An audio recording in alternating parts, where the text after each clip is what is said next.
Today I introduce to you Susanna Drake. She's the principal of Sasaki. Her firm has received city, state, and national AIA and ASLA awards. Susanna was awarded the AIA Young Architects Award, Fellowship in the AIA, Fellowship in the ASLA, and was recognized as an Architectural League Emerging Voice. Susanna specializes in complex projects that require a synthesized, analytical, and research-based approach. Her large-scale planning work engages diverse systems to create ecologically and socially progressive projects that are rigorously researched, strategically planned, and beautifully designed. Susanna's design work is in the permanent connection of the Museum of the Modern Art and the Cooper Hewitt Smithsonian Design Museum. In 2020, her Gowanus Canal Sponge Park project won the inaugural Cooper Hewitt Smithsonian National Design Award for Climate Action. Most recently, she unveiled a bold plan titled History Secured for how to protect and preserve cultural and ecological assets of the National Mall in Washington, D.C. Susanna serves on the board of the Regional Plan Association. She is also on the board of the Clifford Still Museum. Susanna received a BA from Dartmouth College and a Master's of Architecture and a Master of Landscape degrees from the Harvard University Graduate School of Design.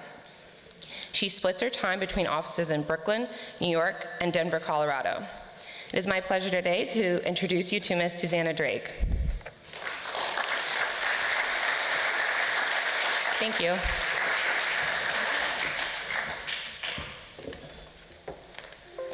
Well, thank you, Brianna, for that wonderful introduction, and thank you for having me here today at this wonderful conference. It's actually more beautiful weather here than it is in New York. I thought it'd be hotter, but it's not, it's better.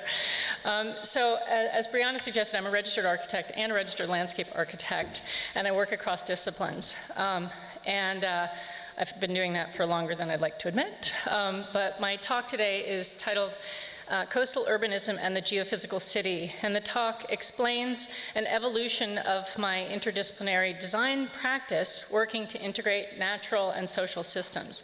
The work aligns in both literal and metaphoric ways with the conference theme of empower and elevate. And I'll explain more as I proceed. And I gotta rub my tummy and pat my head with this. I've got two things to run. That one? No? There we go. The big green one is the one using. Okay. So I've been considering the relationship between geomorphology, urbanity, and infrastructure performance and beauty since I founded D-Land Studio in 2005. Using grant funding, I pursued theoretical projects, which I then applied to real-world cases in New York and increasingly across the country. I start with a big idea, sort of identifying a problem, and then try to imagine an overall vision for how to make that change. The research and development involves establishing performance metrics, and some of these are scientific, such as filtering particulate matter in the air, in cleaning surface water or reducing combined sewer overflows. Others are more humane, like making places for kids to learn to swim or walk safely to school or experience nature. And you can see in this slide these kind of yellow bands and then the white bands. The yellow bands are kind of these theoretical explorations, mostly funded with grants, and then the white bands are about projects where we were actually doing real projects. We think about this as a spectrum from infrastructure to invention of new systems to implementation, and a lot of the work related to adaptation of increasingly obsolescent infrastructure, or a lot of work is related to that. So design research revealed opportunities for enhanced performance with creation of new public space and urban ecology. And the theories were then developed into pilot projects to invest in new systems. So these systems, which were grounded in pragmatism, could then be deployed on a larger scale to create meaningful change. And you'll see some examples of that in the work as I proceed. So I'm doing a bit of in a way, this is kind of a bait and switch, because when I was invited to join the conference, I was D-Land. And now I'm Sasaki. So in the spring of 2022, my New York-based practice joined Sasaki. And the partnership brings together two leading interdisciplinary design firms to collectively tackle 21st century design challenges. And together we hail from 30 countries and speak 45 languages and are almost 60% female. And we place our histories and diverse backgrounds in the foreground. We allow our varied and collective experiences to shape our approach to work, our process, and our design ethos. So before the merger, D-Land Studio had worked to make cities more ecologically productive, developed methods to layer environmental engineering and political structures, and made real change in the built environment. And I recognized that to realize my design vision, I needed a deeper team with a global track record of compelling and beautiful built work. And upon entering into conversations with Sasaki, me and my team knew that we'd found the right partner to help deliver the goals that we had been working toward for the past 18 years. So we're thrilled to join this broader team and embark upon this new journey together.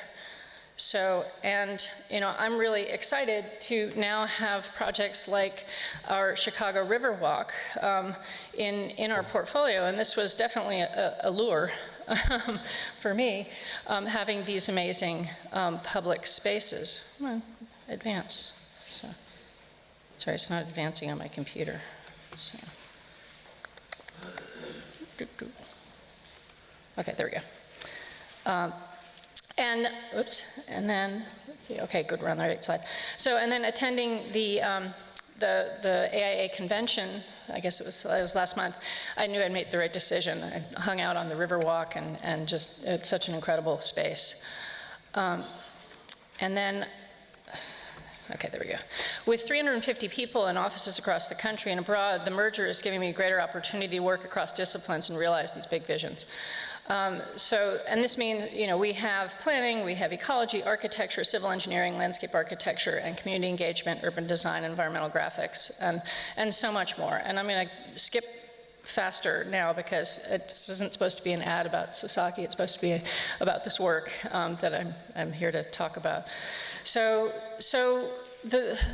I think the conference theme of empower and elevate is really interesting. Just make sure I have the right one. Iconic projects like our 2010 MoMA Rising Currents project work was done in collaboration with 2020 AIA Firm Award, ARO, and I think it empowered legions of designers and policymakers to design for climate change. The project elevated the discourse about urban ecosystems and proposed holistic solutions to affect urban policy and inspire action. We also literally proposed elevating the edge of Lower Manhattan, but all most people saw in this image was this kind of beautiful green apron of marshland around the island. So at the neighborhood scale, with the goal of making more resilient environments, we empowered the community of Gowanus in Brooklyn with replicable strategies that could be deployed to reduce pestilence and combined sewer overflows, control flooding, and add needed open space. And the urgency of community voice was elevated to bring policy change, and curbs and physical barriers were lowered to increase permeability. So my projects have inspired other designers to consider the relationship between infrastructure and the environment as a means for creating public space. They have motivated public action and helped create policy change. So today I'll talk about a few of the projects shown above, and in particular I'll focus on those that reveal the use of natural systems to benefit urban life. And that's how I define the geophysical city. So in theory, there's no difference between theory and practice, but we all know in practice there is. And the reality of transitioning ideas from practical application is not always straightforward.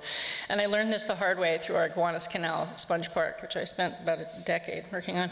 But after complaining about a particularly challenging meeting at the Department of Environmental Protection, which is a city agency, with this guy Kevin Clark, who was one of the engineers at the New York City Department of DEP, he said to me, in theory, there's no difference between theory and practice, but in practice there is. So, and I thought, well, okay, and he attributed it to Yogi Berra. And so I thought, well, I better look this up if I start talking about it in lectures. So I looked it up, and has been attributed to Yogi Berra and Albert Einstein, but unfortunately it has a much less cool origin. Apparently it's a quote by this, well, unless you went to Yale, because there's this guy, Benjamin Brewster, who apparently made that quote in the 1862 Student Literary Magazine at Yale. So if you want that for reference, it's the 1862 February Yale Literary Magazine. Anyway, but after 30 years in practice, I can concur. But I have to say it's absolutely worth the struggle. So this project where that came about was the Gowanus Canal Sponge Park, and this has been a really important sort of iconic project for me. And the premise of it is that wetlands act like sponges. I was working in a neighborhood where the hydrology had been really compromised over time. A swamp had been turned into an industrial area, and then that subsequently became a kind of defunct post-industrial area, and which has its beauty. But the area is also now being filled with fairly generic housing, some of which is high-end, some of which is purported to be affordable. There's a Whole Foods. There's a lot of things going on in Gowanus. And, but meanwhile, it has this major stormwater problem where the area is very impermeable, and it has a combined sewer overflow system so that raw sewage is pouring into the canal even today. And it looks kind of like a third world country in some places. This is actually raw sewage sitting on the top of the canal. The water that flows over the streets gets contaminated by everything it picks up along the way. And it's pretty putrid. And happily, there was this president named Richard Nixon, who signed the Clean Water Act and the Clean Air Act back in the early 70s. And that legislation has led to incentives to clean up this area, to reduce the combined sewer overflows. And I have this little picture of Rachel Carson on the bottom right, because her work advocating for cleaner air and cleanup of industrial pollution, I think, had a huge impact on the signing of this important legislation. So our projects tackle global issues with local pilots, and we work with lots of different partners. But the fundamental aspect of this was that we were working in a swamp, and we needed to increase the permeability, the sponginess of this soil, and try to bring back that natural hydrologic condition, and also make new public space, make this a place that people want to visit, make it cleaner, make it safer, make it nicer. We used plants as a powerful weapon in this project, or a powerful tool, and these plants actually had the ability to both break down biological toxins and then also to absorb some of the chemical toxins. They were specifically chosen for that, and also because they could survive in this really nasty, polluted, salty environment. So the idea was that we were working mostly on the shoreline, but in some cases in the water, and trying to also enhance cultural redevelopment by working on some buildings that were no longer used, that were derelict. One of the key components was this idea of an urban stitch. There are lots of urban esplanades being built around the United States, but unfortunately those only give increased value to the waterfront edge. And we thought it was important to stitch the green infrastructure back into the neighborhood and create these pathways of green that greened the entire place. And as you can see here, it wasn't just my firm, D-Land Studio, it was a broader team that included engineers, incredible soil experts, people who did testing on the effectiveness of the project. And I'm happy to share this presentation with anybody after. One of the really challenging aspects, oops. Which one? This one. Okay. One of the really challenging aspects of working in New York, and I'm sure other places, or I've just never encountered anywhere as complicated as New York, but it worked for a long time, but is that we have all these agencies and they aren't all under one roof. They don't communicate necessarily. They have different agendas, and then you have all these community groups that also have different agendas and don't agree. So, but this slide is just about the agencies, and I want to just point out that the sediment underneath the canal is controlled by the Army Corps of Engineers because it's a navigable waterway, but it's also an EPA Superfund site, so they have jurisdiction over that, and that's everything from bulkhead to bulkhead. The first 5 feet of soil depth on the upland areas is controlled by the Department of Environmental Conservation, which is a state agency. The water that flows over the ground is controlled by the Department of Environmental Protection, which is a city agency and was actually technically my client for a subsequent project. And then the green space is controlled by the Parks Department. The land is owned.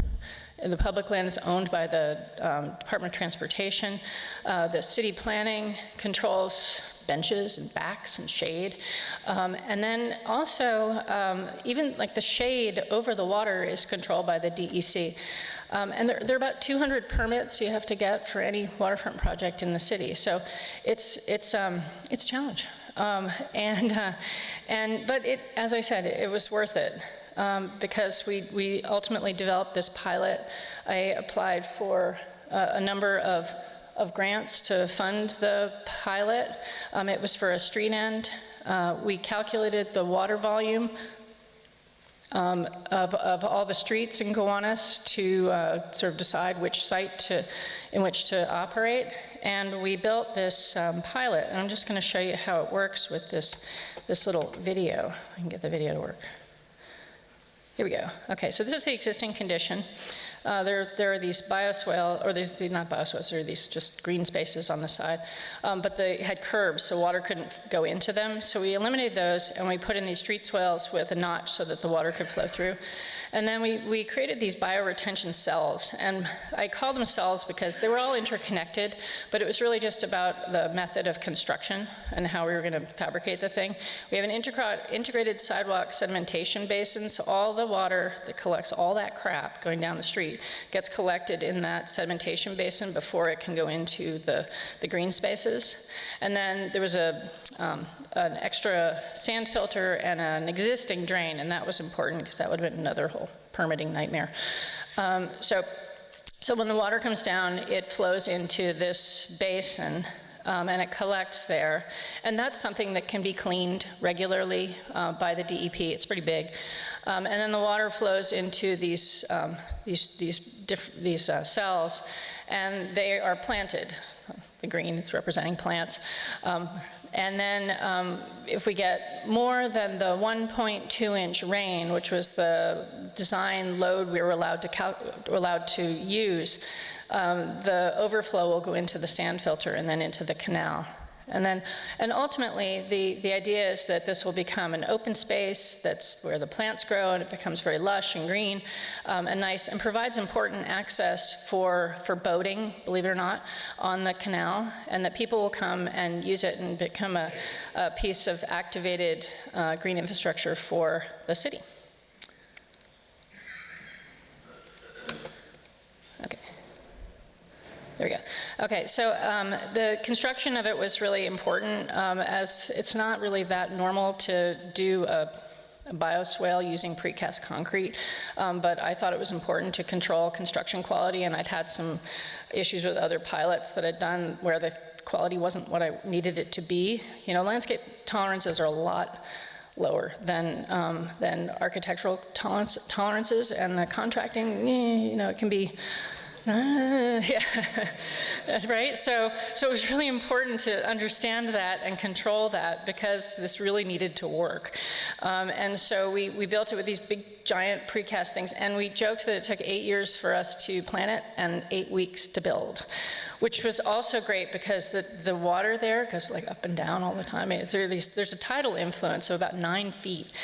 So it was really good to just be able to just get it in and put in these very specially engineered soils and get the plants going and have it grow and start working for us.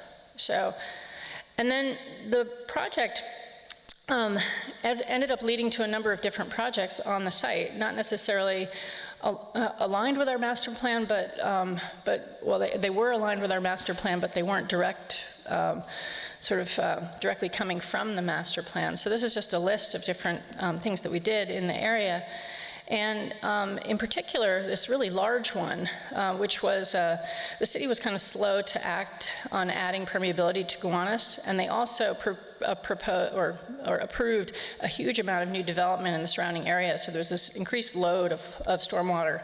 And so the EPA got kind of mad, and they compelled the city to do more to manage stormwater. So they had to build this $1 billion water treatment facility at the end of the canal. And happily, because of our sponge park work, we were asked to design a park on top of that space. So there were these big, huge tanks that were put in, and they're elevated about 5 feet, again, elevated, about 5 feet above the grade. So we had to come up with a strategy for managing that. So there was this open space framework where we have this elevated plinth and then these edges, which became these dynamic multifunctional spaces. We call them the landscape character zones, and they have different qualities. There was a wedge close to the water, the shelf, which was on top, and then the seam, which was a sloped landscape near the interface with the city. And here you can see just some little section, we call these chiclets, these little section axons that show the character of these different places. We worked with the material qualities of the site. We love this post-industrial area and this overgrowth that was happening, these successional plantings that just grew in on their own. And so we tried to reflect that in the design. And then there were some things that were required. We had to use Parks Department benches, but then we wanted to use a lot of recycled materials, things that were characteristic of the site. And then also use plants that required basically zero maintenance, which is, just a fiction. But plants that this is the Parks Department said we're not going to maintain. Nobody wants to maintain anything anymore. But these plants are pretty bulletproof, and they can handle flooding, and they can also handle the salt tolerance. This is a working landscape, and we had to basically design around the access for trucks that would come in and pump out these giant tanks. So in a way, this is a diagram of the remaining green space that we could have on the site. And we felt it was very important for those green spaces to also be working landscapes and absorb the surface water runoff and act in the remediation. So here you can see a section going from the canal over to the street with the wedge, the plinth, and the urban interface. We worked with Seldorf Architects. They created the screen around a fairly banal industrial building, and that screen was quite lovely.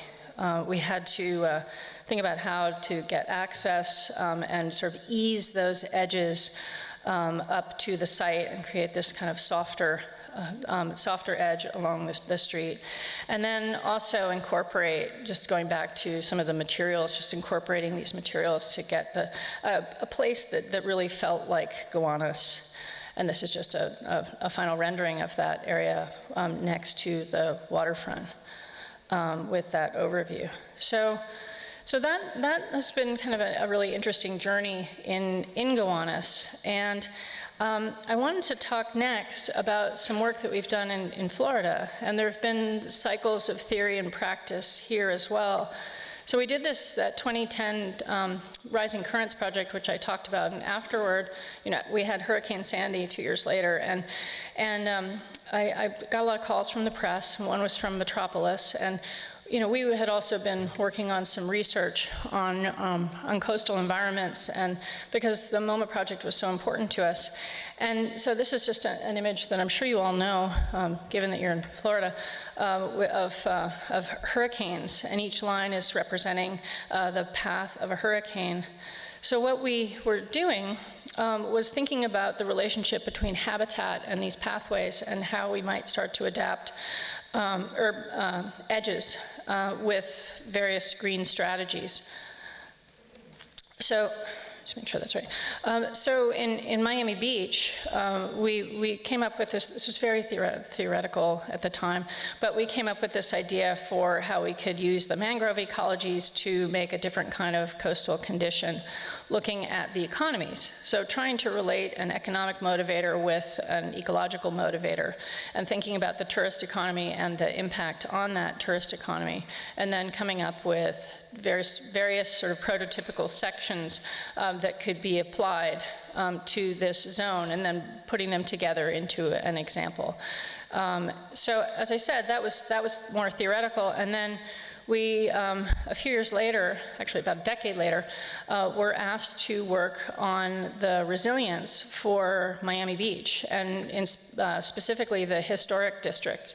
And we worked as a subconsultant to Schulman Architects, and I'm just going to talk about the landscape in this study, but we came up with strategies for how to adapt, elevate, change the architecture, adapt, elevate, and change the landscape in relation to sea level rise and flooding. And it's a historic district, so it's very sensitive and we had to be very kind of delicate with our approaches. But one of the key things that was happening is that the city was raising the roads, and is raising the roads, and there was no strategy for how private homeowners or private developers could make change to their buildings. And one of the key things here is that, you know, if you have a house that's here and you have a road that's going to here, like, how do you get into your house, right? Like, it's kind of fundamental. Like, you know, you're not going to have elevators everywhere, right? So we needed space. And so from a planning perspective, we started looking at the public right-of-ways, and thinking about how we could capture some of that space. And ultimately, what we determined was that we could make the streets one way and grab a lane. You know, there wasn't so much traffic that we needed to have two-way streets everywhere. So we grabbed some space, and in doing that, we were able to capture this extra buffer land and make a kind of nice environment at the same time, like enhance the urban streetscape. So it was a combination of practicality and also beautification. But there's also this issue of, you know, what do you do with that space? So we came up with a number of different scenarios for what would happen in those zones. And then an important part of this also was to use native plantings. So, you know, Miami Beach is surrounded by a rich and diverse ecosystem of Biscayne Bay and ocean reefs, and it's a really fragile ecosystem, and it's sensitive to stormwater runoff, which can modify salinity and turbidity and chemical composition of the water. So the city has pumping stations that are managing some of that water, but we felt that this landscape could also be a buffer. This is another example. This is why I showed you the sponge park, because this is a place where that sponge park idea can be really useful. So, and as I said, all these new plantings needed to be more salt tolerant and drought tolerant, and there were a number of natives that we could choose from that would also help provide food and shelter for pollinators and birds.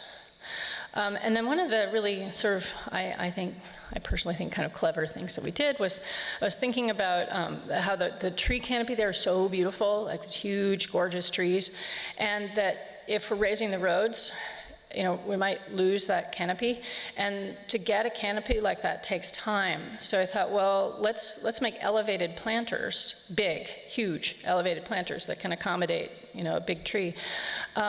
And then as the city, so if the planter's here and the city's raising their roads, ultimately the planter edge will become a curb, and you can kind of see it in these drawings, but it'll become a curb, but meanwhile the tree has time to grow. I should fix this rendering to make the first tree small and the second tree is big, but I think you can kind of get the point. So, well, QC, anyway. So anyway, so I feel like that was a very strong element of the proposal. And if you want to see the rest of the work, it has become, it's law now with the city. So then I wanted to talk about this next project, which is going back to the theory side of things. It's called Redlining to Blue Zoning. And again, we're going back to Miami, and this was an exhibition at the European Cultural Center at FIU about Liberty City. And it related to equity and environmental risk. And in the spring of 2021, I just read Richard Rothstein's book called The Color of Law. And I got a call at the same time from the European Cultural Center asking if I'd do an exhibition with them in Miami about my coastal urbanism work. And so that's when I kind of put these pieces together. And this project exposes two kind of uncomfortable realities: the ongoing legacy of racial segregation in South Florida and the existential threat that climate change poses to communities in Miami.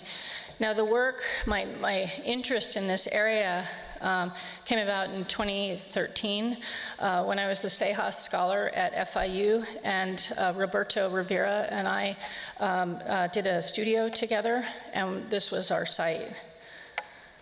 So I called Rafi Siegel, who's been an ongoing collaborator. He's a professor at MIT, and asked if he'd like to collaborate. And together with Olivia Serra, who's one of his graduate students, and William Minghao Du, who's one of my students from Cooper Union, we created this plan. So this large map was created for the exhibition, and it collapses these two realities into one. So present-day household income levels at the scale of buildings, colored red, overlaid with future sea level rise and upland flooding projections indicated in blue. So the Union of Concerned Scientists report suggests that by 2100, 2.4 million homes worth $912 billion and 47 million people will be vulnerable to coastal climate change impacts nationwide. And Florida will bear 40% of that risk, with 792,226 houses in Miami-Dade and Broward counties alone in sites vulnerable to severe flooding and wind. I'm not telling you anything you don't already know. This is your home state. But the map exposes this reversal of fate as areas of historic segregation for Black communities and other low-income groups, denoted by mid-20th century redlining practices under the excuse of being at economic risk, become, by the end of the 21st century, the few remaining areas on dry land free from environmental risk. So, increasingly severe storms, storm surge, and sea level rise have already begun to create demand for property on higher dry ground, leading in many places to climate gentrification. So our project seeks to counter this phenomena by providing greater opportunity for wealth generation from within and for historically disinvested and low-income neighborhoods. So this is Liberty City, and there was this wall that existed to keep it apart from other neighborhoods. It was built in 1937 during the Roosevelt administration, specifically to house Black people. Subsequent lines that were drawn in redlining maps created by the Homeowners Loan Corporation encircled Liberty City, Overton, and other predominantly Black neighborhoods, indicating perceived lending and insurance risks. The racist practice cost generations of Black people an opportunity available to white Americans to generate equity and accumulate wealth through real estate appreciation. That's not my idea, that's Rothstein. So more visible were the walls and highway infrastructure that bisected adjacent neighborhood or adjacent Black communities, further segregating the neighborhood from the surrounding city. So recent United States Census data lists Liberty City as having a population of 49,981 residents and 15,614 households. And Liberty City is 95% Black, with a median household income of $18,809 per year, and 42% of the residents living below the poverty line. So, data dump, sorry. The future of much of Miami underwater, while Liberty City stays dry, raises the question of how will this not become another case of climate gentrification? So, we created this idea of this value at risk and made it clearer with a Monopoly game, just as a a hook to get people to understand, right? Looking at sort of low-income properties, using this as a way to codify low-income properties, medium-income properties, high-income properties, and undefined properties, and then relating that to the land under 5 feet of sea level rise and land under 7 feet of sea level rise. So we did that for like a whole area, and did these various projections. So, as I said, Liberty City's on high ground, and if you see these those red, bigger rectangles that aren't the same as the skinnier grain of the fabric, that's work that has already been happening in the area by Related. So they've seen that this is an opportunity and have started to tear down the old housing and put in this new housing. And the reason I sort of take issue with it is that, it's a wonderful thing because they are providing units for the people who were taken out of the old housing and are given really nice, shiny new units in this new housing, but without equity. And so I think, well, okay, that's fine, but when these people die, that the value of that new unit is going to be gone. So we thought, well, let's speculate on another model and think about how there might be ways of empowering this formerly disenfranchised community with new methods of equity capture. So this is an ongoing study. So this was for an exhibition, but the premise, I think, is important. So we looked at the areas that are going to flood and turned those into these new kind of sponge landscapes, and then developed cultural spaces sort of related to those, but also we're demonstrating models of co-ops and community-owned urban blocks. So the drawings are exploded to show how the neighborhood could develop over time. So residents of Liberty City would own shares in the co-op or community development trust, and each trust would develop neighborhood blocks with diverse amenities for community while also building wealth for co-op members. Oops, missing, that was the block, sorry. So the approach envisions a future where residents whose parents and grandparents suffered from racial discrimination can now build equity and benefit from that increased value. And then this is just another image of the exhibition. So the work is part of an ongoing coastal urbanism approach that explores and proposes visions of ecological and development strategies, urban and architectural designs, policies, and zoning in anticipation of future flooding to transform the city in more equitable ways. So now, let's see. I might just, well, I think I want to continue. I want to give you time to ask questions, but I also want to talk about a couple of other projects. So I think I'll do this one and then maybe stop and just open up the floor. So this was work I also developed with Rafi Siegel at MIT. So the term coastal urbanism emerged from work that we developed about the New York Metro waterfront for the 4th Regional Plan. And the plan considered physical changes to the coastline with major social, economic, and ecological implications. So we had a great team. Again, I worked with a number of people from MIT, where I don't teach, but Rafi does. Aaron Wythoff from my office and Mary Holt were also contributed. And then Rafi and I were really the leaders of this project, though. And New York is really interesting, or I don't know, it's a great sort of case study because you have this city, which was very central, and a lot of the planning that was done for the city was this center and spoke kind of radial transportation system. It was very, centrally focused on Manhattan. But what has happened over time is that Manhattan is no longer sort of the center of the world. Well, at least and everybody else is mine. My office is in Brooklyn, but what has happened is there's an increasing understanding of the relationship between ecology and regional, or I guess corridors, both ecological and cultural corridors, and urban centers. And so this fourth regional plan called for a rethinking. And so what they did was they invited 4 teams to explore these different zones and think about sort of different models of development going forward. So our group looked at something called the Bight, which is basically the waterfront of New York and New Jersey. And we looked at 3 different scales. The kind of suburban area of Mastic Beach, the more urban area of Jamaica Bay, which is also a national park, and then Seabright, which is actually very similar to where we are now in terms of being a barrier island. And that's why I think I'm going to skip some of the later projects, because I wanted to talk about barrier islands in general. But critical to our thinking was the movement away from the idea of a static waterline to an expanded field of opportunity within the coastal zone.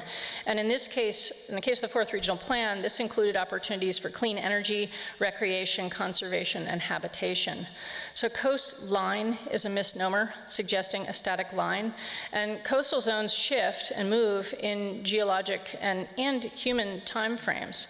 So I'm going to focus on the work for Jamaica Bay in this presentation, but key to the thinking was transition from line to zone. So this is Jamaica Bay. This was our sort of completed vision of the site. We currently have this barrier island along the edge, and that island is static. It's hardened. It's very much like where we're sitting right now. But we imagine a different future, or we anticipate a different future. So if the water is going to come, we need to adapt. And so we came up with these 3 typologies of wet zones, semi-wet zones, and dry zones. So we're understanding the value of the dynamic coastal landscapes, and involved a study of the ecology and geomorphology. So we started thinking about how we can adapt some of those landscapes. And in the wet zone, it's pretty much, we don't have a lot of buildings in this area. But in the semi-wet zones, we do, and we have landscapes that can mediate. In some cases, they're public park spaces. In some cases, they're buildings that are elevated. But our plan is to move upland and create a greater integration with human programs as you move to higher ground. And the dynamism of ecological complexity of this environment required flexible form of human occupation and structures resilient to changes in salinity and moisture levels. And here you can see this higher ground where the water is still integrated into the city. And some of this work, I sort of borrowed from some of the work we did on the MoMA Rising Currents, but we're imagining this interface with this greener edge. So this geophysical city is perhaps best represented on high ground, where the geomorphology of pre-Western settlement is integrated into the siting of buildings, water access, drainage, and open space systems. And ideas for high ground emerged from work that started, as I said, with ARO in 2010 for how to protect lower Manhattan from large hurricanes, and then Sandy came 2 years later. So there's this thorough GIS analysis revealed that there's this incredible opportunity in New York, because Robert Moses built these big highways, but because Moses built the big highways, people started driving more than using public transportation. There are these existing rights-of-ways that are underutilized. So you could potentially have a lot of development along those rights-of-way and move people, migrate people away from these vulnerable zones. And in Jamaica Bay, the blue zone shows over 250,000 people that are in danger of being flooded, and that's a lot. Obviously. And so we proposed an idea about how to create this really awesome, well-connected upland neighborhood that could, house those people. It's not about moving people away as much as attracting people to a better situation. I mean, that's the way we were trying to think about it anyway. That you'd still have your waterfront access, but you'd also have better access to public transportation and better access to parks and playgrounds and things like that as we developed the plan. Now, to facilitate some of this, we explored a number of different ideas about how to fund it with transfer of FAR, and that could potentially facilitate enhanced transportation and park networks throughout the city to create this new mode of elevated water living. So I think I'm actually going to stop, and because I'd love to open up the floor for questions now. So I have a couple more projects to show, but I think we're done. Thank you. Yeah, I'll put, so, don't be shy. Oh, yes. We have one over here.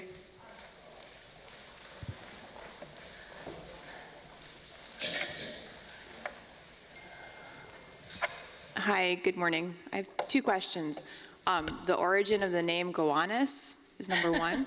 Okay. And then number two is, in the previous presentation, we heard about artificial intelligence to sort of map and study feasibility studies. Do you ever see that as a component to this kind of work? It's a great question. The Gowanus is actually a Native American name of a tribe that was in the area, and the neighborhood has taken on that name.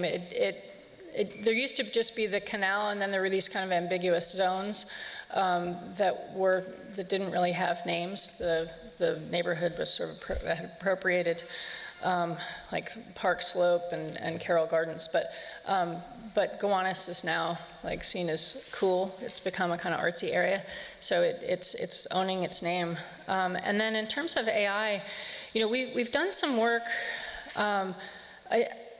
with trying to map out these dynamic systems in the fourth dimension. I got another grant, it's kind of a theme of my practice. I got a grant from the AIA, New York AIA, the Bruner grant, to study the relationship between tides and rainfall and soil permeability.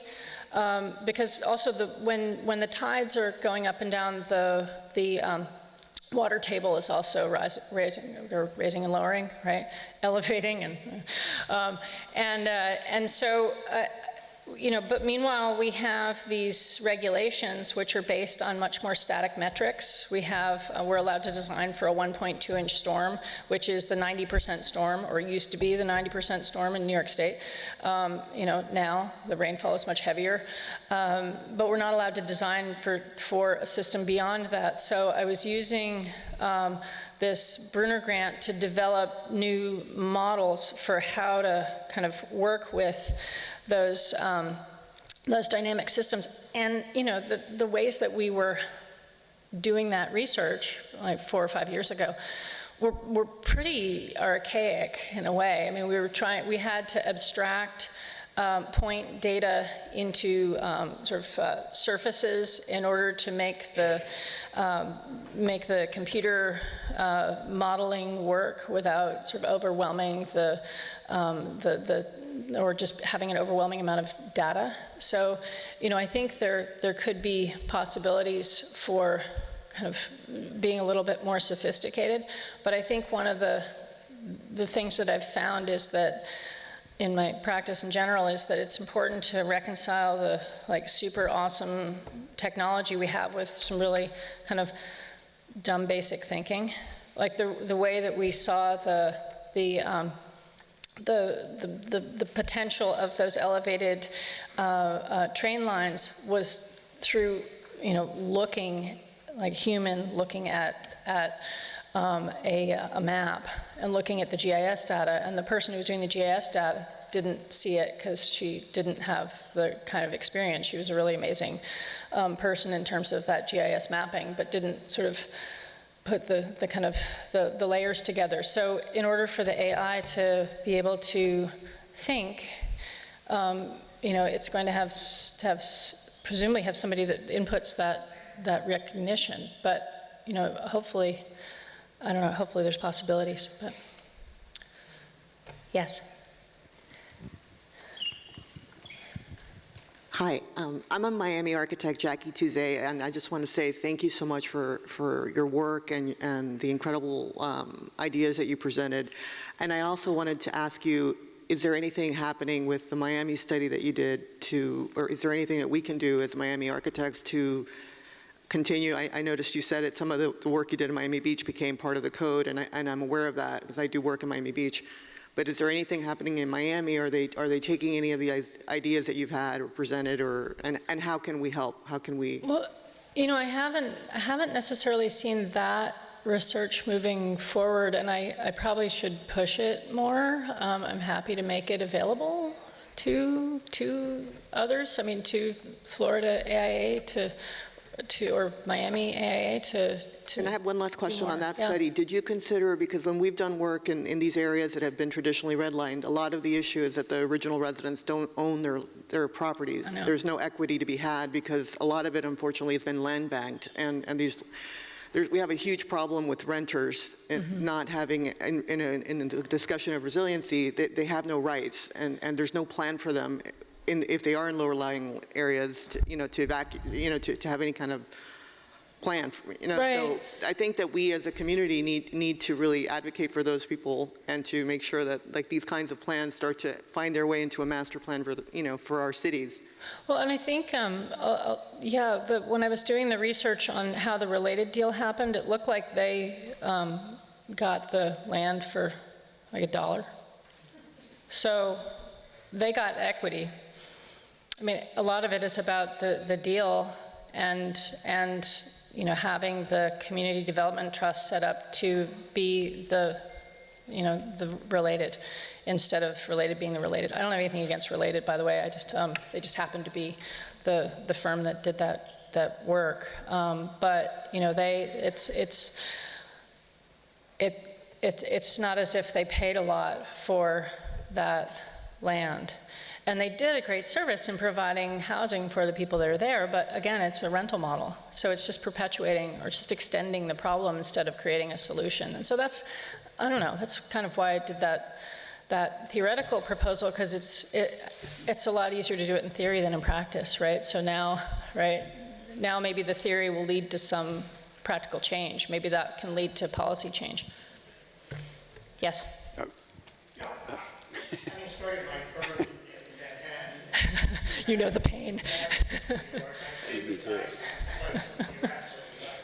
interested in how you went through the process of and the techniques and strategies you used to bring all of these folks together to get a consensus to do the wonderful things you did. Well, I was at a great advantage of operating during the Bloomberg administration. And, Mayor Bloomberg created this thing called Plan YC, and one of the authors was this guy, Agarwala, who's now the head of the DEP, which has merged with the Department of Sustainability. But so there was some top-down pressure for the different groups to work together, but they still didn't like each other, and they still really didn't want to work together. So then I started applying for grants and I gave money to the different agencies. And I applied, also the community groups hated each other too. So I applied for different grants. I wrote grants myself and got funding. And we really listened to the different community groups so that the funding was going to the things that they really cared about. So that was really critical. So with a grant for the DEP, it was from the Environmental Facilities Corporation. We got $500,000 for that Sponge Park pilot, and it was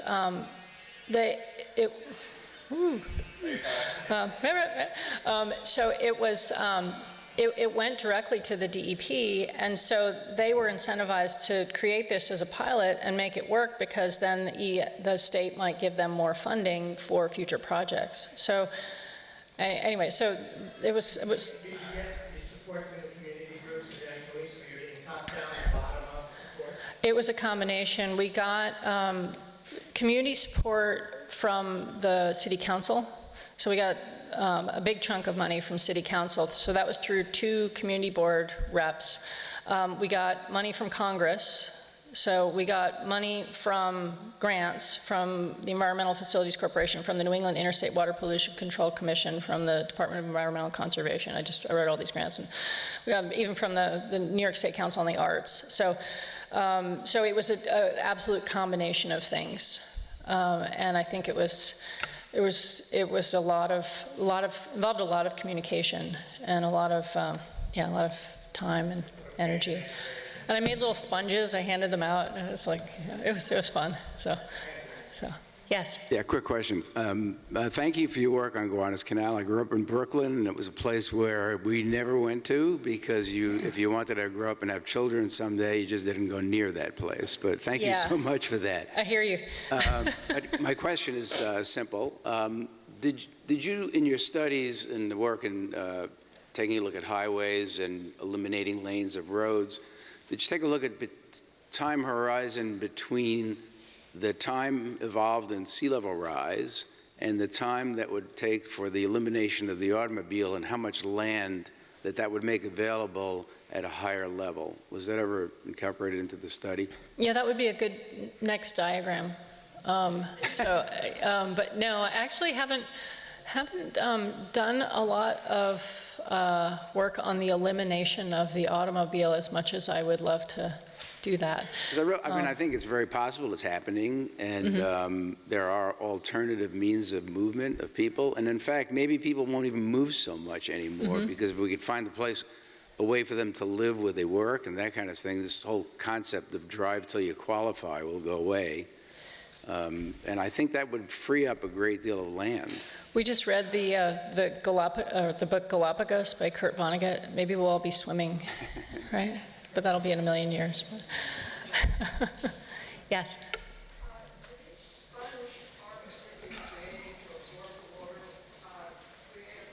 Insect control? Well, that's a great question. And actually, when I presented it at a community board meeting, there was someone from the DEP that asked that question. And then this little kid stood up in the front, and he was a student. I think he was in like 7th or 8th grade, and he was very idealistic. He was a student at my daughter's school. And he stood up and he said, in this landscape, it's going to be a healthy landscape with pollinators, which would be insects and mosquitoes. But he said the mosquitoes are going to get eaten by the frogs and the birds and the bats. And he was so cute, and I didn't have to answer the question, which was nice. But in truth, when you create a wet landscape, you're going to have more insects. We did have to design for a particular level of drainage so that there would never be standing water for more than a period of, I think it was like 4 or 5 hours. I can't remember what it was, but so the water's designed, or the soils are designed to drain so that we don't get a major infestation. So that's and we had an incredible soil engineer. I mean, there were a lot of arguments over that because the soil engineer wanted soils that would keep enough moisture in the soil for plant growth, for maximizing plant growth, and the people on the engineering side had metrics for just getting the water through the soil as fast as possible. So we had to kind of arm wrestle and figure out what the right match was. So. And now we've had issues with the backflow and increasing salinity in the system, and so we're having to adapt. It's definitely an experiment and a pilot. It's the ecology that you have to find a balance for. Right? Who are we to presume that we can create like a really perfect ecological system? Well, it's we can great try. work that you're doing, because it's so important. I mean, it's really the big issue. The seas have been rising for millennium, but Yeah, yeah. zoning hasn't kept up with it. No, well, and the scary thing is in Gowanus, they just proposed to put 8,500 housing units all around Gowanus. It's just, is this recorded? It's just dumb, it's just dumb. So, anyway. Any other questions? All right, well, thank you so much. Great.